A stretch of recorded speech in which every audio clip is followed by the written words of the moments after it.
Good morning everyone. Current affairs में जनवरी 2024 के month की पार्ट 1 की करंट अफेयर्स देखते हैं। और अगर टेक्निकल के पार्ट में आप सोच रहे हैं कि कब शुरू होगा, तो जनवरी की करंट अफेयर्स पूरी होने के बाद टेक्निकल का पार्ट शुरू होगा। आप चाहें तो यूट्यूब चैनल की कम्युनिटी पेज पे पढ़ने वाले 30 MCQ को भी रात को सोने से पहले अटेम्प्ट जरूर कर लिया करिए, ताकि आपको अपनी एक्यूरेसी पता चल जाए। SSC JEE में क्वेश्चंस को, बेसिक क्वेश्चंस को जितनी बार आप अटेम्प्ट करेंगे वहाँ एक्यूरेसी उतनी बेहतर होगी। बहुत ज़्यादा डीप में, बहुत ज़्यादा न्यूमेरिकल वहाँ नहीं पूछे जाते हैं। 100 में अगर आप 10 क्वेश्चन को इग्नोर करके 90 क्वेश्चन में एक्यूरेसी अपनी 85 to 88 रखते हैं तो आपकी जीत है।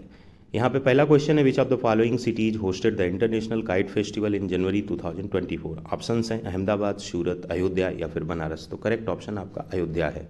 22 जनवरी को अयोध्या में राम मंदिर की प्राण प्रतिष्ठा की गई। उसके पहले 17, 18, 19 के पास ये इंटरनेशनल काइट फेस्टिवल मनाया गया था।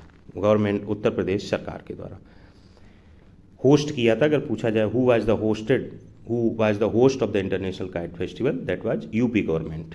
Where it was organised, Ayodhya. Ayodhya is situated over the bank of Saryu river. When, on which date Ram temple consecration ceremony happened? 22 January. Let's move to the next question. India's External Affairs Minister Dr. S. Jaishankar represented India at the 19th Non-Aligned Movement Summit in which country? Options are Oman, Uganda, Ghana, UAE. तो Uganda में S Jaishankar, जो कि इन भारत के external affair minister हैं, भारत के external affairs minister हैं, वो जाकर युगांडा में पार्टिसिपेट किए, भारत को, इंडिया को रिप्रेजेंट किए। क्वेश्चन ये भी पूछा जा सकता है, in which edition of NAM, then correct option will be 19th edition. Who participated in the 19th NAM summit in which country की जगह who represented India at the 19th NAM summit in Uganda? Correct option doctor S Jaishankar. और Uganda को chair करेगी, NAM group को Uganda country chair करेगी 2024 से 2027 तक। ये डिसीजन लिया गया था बाकू अजरबैजान में जो सबमिट हुई थी अक्टूबर 19, 2019 में। So these are the important things here. Let's move to the next question. Who has been appointed as the chief executive? Who has been appointed as the chief executive officer of the Indian Olympic Association (IOA)? Options है रघुराम अय्यर, कपिल देव, विजेंद्र सिंह, शेफाली गर्ग। यहाँ पे correct option होगा रघुराम अय्यर।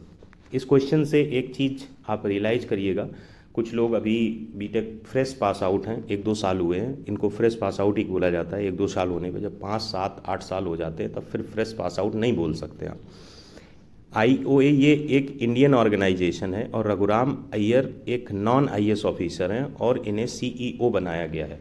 पूरे IOA के देखिए तो आप realise करेंगे इनके नीचे बहुत सारे गवर्नमेंट ऑफिसर भी रहेंगे, और ये एक नॉन गवर्नमेंट ऑफिसर इसके पहले थे, अब ये एक गवर्नमेंट ऑफिसर हो गए हैं।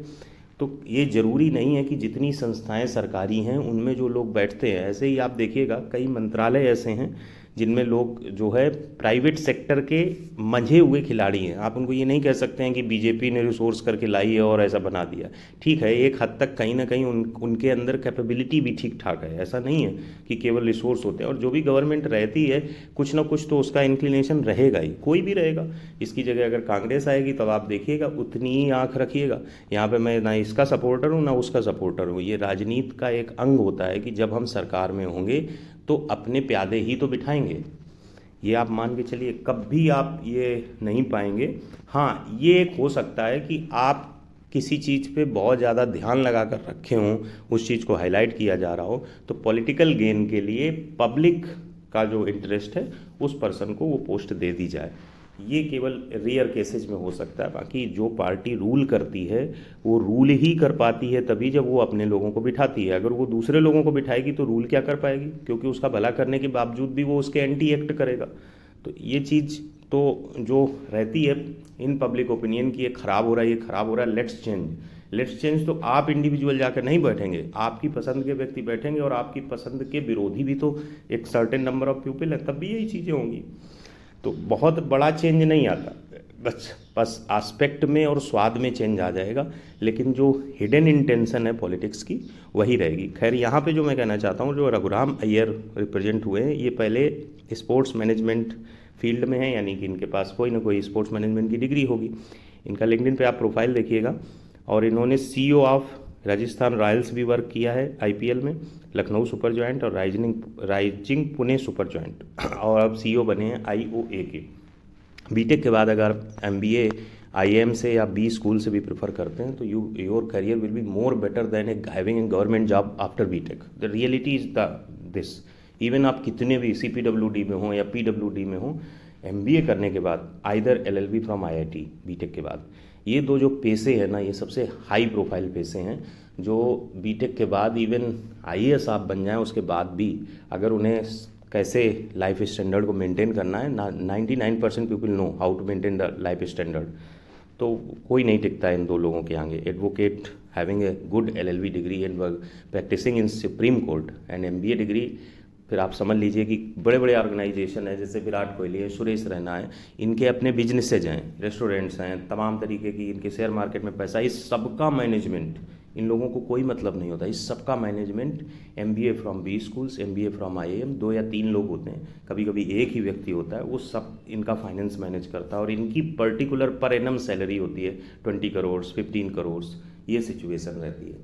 तो और ये कुछ ऐसा नहीं है कि हाइपोथेटिकल है, केवल गिने चुने लोग ही कर सकते हैं। आपको बैंक सपोर्ट करती है, लोन देती हैं, तमाम चीज़ें हैं। आउट ऑफ द बॉक्स और सोच पाना, उसके लिए एक्ट कर पाना और फिर उसका बेनिफिट उठा पाना, क्योंकि इसमें भीड़ सपोर्ट नहीं करती है, इसलिए इंडिविजुअल डिसीजन पे निर्भर करता है।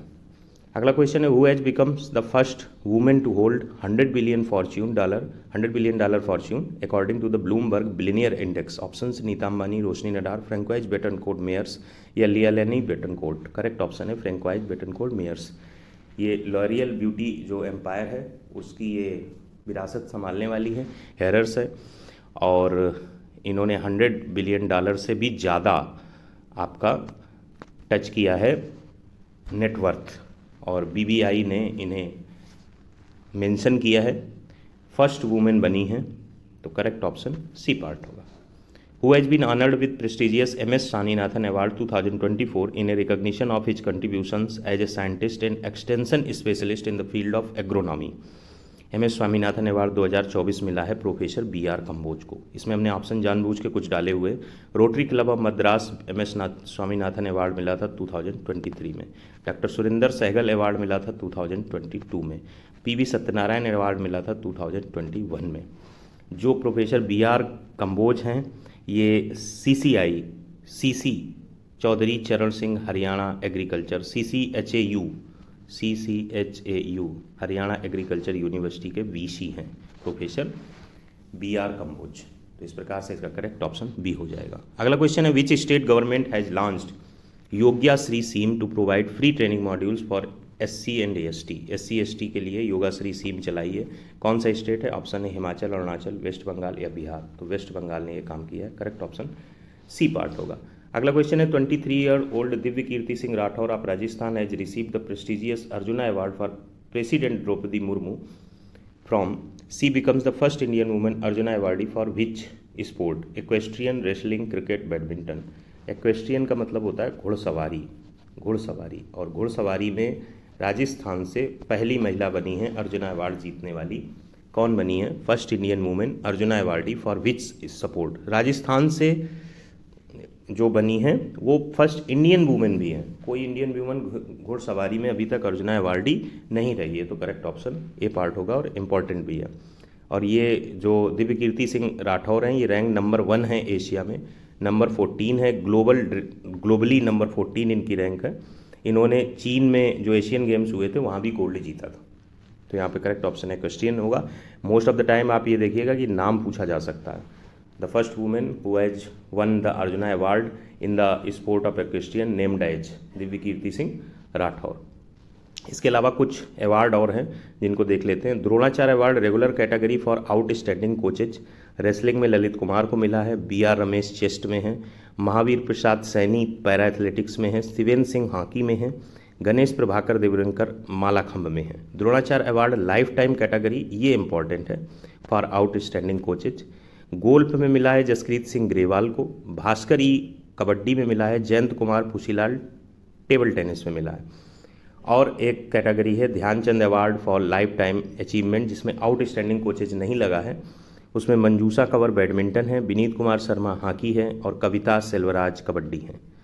कविता सेल्वराज कबड्डी है। तो ये और भी है, इंडिविजुअल क्वेश्चन बन सकते हैं इसमें, ऐसा नहीं है।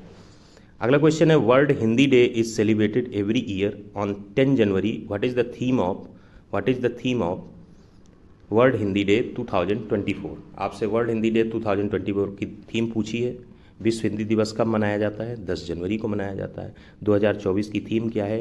Hindi bridging traditional knowledge and artificial intelligence. Hindi bridging traditional knowledge and artificial intelligence. Hindi एक पुल के तौर पर काम कर रहा है या कर रही है। हिंदी भाषा पुल के तौर पे काम कर रही है किसके बीच में? ट्रेडिशनल नॉलेज, जो परंपरागत ज्ञान है, और आर्टिफिशियल इंटेलिजेंस के बीच, कृत्रिम बुद्धिमत्ता। अगला क्वेश्चन है which defence force will observe 2024 as the year of technology absorption. Bharat के रक्षा बल जो हैं उनमें से किसने 2024 को टेक्नोलॉजी एब्जॉर्प्शन का साल घोषित किया है? मैंने पहले भी कहा है, जो ऑर्गेनाइजेशन हैं वो इस दौर में कोशिश करते हैं कुछ संकल्पों को साथ लेकर अपने कुछ अचीवमेंट्स को पूरा करने का, अपने कुछ माइलस्टोन को पूरा करने का, ऊर्जा बनाए रखने के लिए। तो 2024 में इंडियन आर्मी ने ईयर ऑफ टेक्नोलॉजी एब्जॉर्प्शन घोषित किया है 2024 को। तो करेक्ट ऑप्शन यहाँ पे बी पार्ट होगा। Indian army will observe 2024 as the year of technology observation as it's trying to gradually mature in a modern force that will have a new operation philosophy for induction of drones. ये drones को शामिल करेंगे Indian army में, counter drones को शामिल करेंगे, जिससे ये बटालियन को बेटर आर्म्स फोर्सेज के थ्रू तैयार कर सकें और कमांड साइबर ऑपरेशंस को कमांड कर सकें। तो पर्पज वही है, बेटर बनाना है, ऑर्गेनाइजेशन में एक एंथुजियाज्म रहे, ये पर्पज रहता है। अगला क्वेश्चन है, which of the following cities has one the cleanest Ganga towns award in the स्वच्छ सर्वेक्षण 2023? Rishikesh, Kanpur, Haridwar, Varanasi. The city of Varanasi cross कर गई है प्रयागराज को। पहले प्रयागराज था प्रीवियस ईयर में, और इस बार स्वच्छ सर्वेक्षण 2023 की टॉप स्पॉट को गैदर किया है वाराणसी ने, सरपासिंग प्रयागराज को पीछे कर दिया है, सेकेंड नंबर पे कर दिया। तो करेक्ट ऑप्शन वाराणसी हो जाएगा। अगला क्वेश्चन है, which of the following cities has organise the international camel festival? Camel festival तो दिमाग में राजस्थान आता है, लेकिन अगर सिटी दे दी जाए जयपुर, जोधपुर, बीकानेर, उदयपुर, तो थोड़ा कठिन होगा। लेकिन बीकानेर राजस्थान में 3 डे इंटरनेशनल फेस्टिवल जनवरी में आयोजित किया गया। बीकानेर डिस्ट्रिक्ट राजस्थान में ये 3 डे इंटरनेशनल कैमल फेस्टिवल है, ना कि नेशनल कैमल फेस्टिवल है। इंटरनेशनल कैमल फेस्टिवल है, तो इंपॉर्टेंट हो जाता है बीकानेर राजस्थान में। अगला question, what was the theme of the 27th national youth festival held इन नासिक, महाराष्ट्र? पहले तो यही क्वेश्चन बन जाता है, नेशनल यूथ फेस्टिवल का कौन सा एडिशन नासिक में हुआ? 27th addition. अगला क्वेश्चन बन जाता है, 27th national youth festival held in which of the following state? Then Maharashtra. In which of the district? तो Nashik. What was the theme? Viksit Bharat eight 2047, युवा के लिए, युवा के द्वारा। What was the theme? Viksit Bharat 2047, युवा के लिए, युवा के द्वारा। तो करेक्ट ऑप्शन ए पार्ट हो जाएगा। अगला क्वेश्चन है, which country's parliament has passed a bill banning the production and sale of dog meat? ना आप डॉग मीट क्रिएट कर सकते हैं, ना उसको सेल कर सकते हैं। किस देश की संसद ने ऐसा बिल पारित किया है? North Korea, south Korea, Japan, USA. तो साउथ कोरिया ने ये किया है, साउथ कोरिया ने ऐसा बिल पारित किया है। तो करेक्ट ऑप्शन बी होगा। और जो एनिमल वेलफेयर है उसके लिए कुछ ऑर्गेनाइजेशन, एनजीओ वहाँ वर्क कर रही थी, उनकी एक हिस्टोरिकल विक्ट्री भी इसे कहा जा सकता है। जो बिल है वो इस बात को क्रिमिनलाइज नहीं करता है कि आप डॉग मीट को कंजम्पशन करते हैं। इसका केवल एम है सेल, डिस्ट्रीब्यूशन, ब्यूचरी और ब्रीडिंग ऑफ डॉग्स को बैन करना अप टू 2027 तक पूरी तरीके से। तो यहाँ पर करेक्ट ऑप्शन बी पार्ट हो जाएगा, साउथ कोरिया। 14 क्वेश्चन है, legendary classical singer and Padma Vibhushan recipient Prabha Atre passed away recently at the age of 92। She belong to which gharana? Kirana घराना, ग्वालियर घराना, आगरा घराना या नन ऑफ द अबव? तो किराना घराना से संबंध रखती थी। कौन? प्रभा अत्रे। प्रभा अत्रे ये 92 की एज पे पास हुई। इनको किराना घराने का डोयने कहा जाता था। She won the Padma Shri in 1990, Padma Bhushan in 2002 and Padma Vibhushan in 2022। ये क्वेश्चन बन सकता है। In which year she won the Padma Vibhushan award, तो 2022 में मिला था, 2022 में मिला था। और किराना घराना भी क्वेश्चन पूछा जा सकता है। लास्ट क्वेश्चन है, after Zanzibar in which country will IIT Madras open it's new campus. Zanzibar एक ऑटोनॉमस कंट्री है, पार्ट है तंजानिया का, इसकी अपनी खुद की गवर्नमेंट है। तो जंजीबार में IIT मद्रास ने अपना एक कैंपस ऑलरेडी खोल रखा है। अब ये किस कंट्री में खोलने की कोशिश कर रहा है, तो IIT मद्रास की कोशिश है कि एक कैंडी जगह है श्रीलंका में, वहाँ पे ये अपना नया कैंपस खोल सकें। इस तरीके की जो सोच है IIT की कि अलग अलग कंट्रीज में कैंपस हो, तो जो यहाँ से मूव करके भी वहाँ पढ़ रहे हैं या ऑलरेडी एक तरीके से यहाँ के रहने वाले हैं, जन्म यहाँ हुआ है, वहाँ पहुँच गए, वहाँ शिक्षा ले रहे हैं, तो उनके लिए एक ऑप्शन क्रिएट होता है। और ये बहुत अच्छी सोच है। जैसे जैसे पॉपुलेशन, इंटेलिजेंस, इंटेलेक्चुअल और संसाधन हमारे पास बढ़े, तो हम अलग अलग देशों में अपनी एजुकेशन के जो बेस्ट पॉसिबल कैंपस हैं वो क्रिएट कर सकें। वैल्यू बढ़ती है कंट्री की, वैल्यू बढ़ती है उस ऑर्गेनाइजेशन की।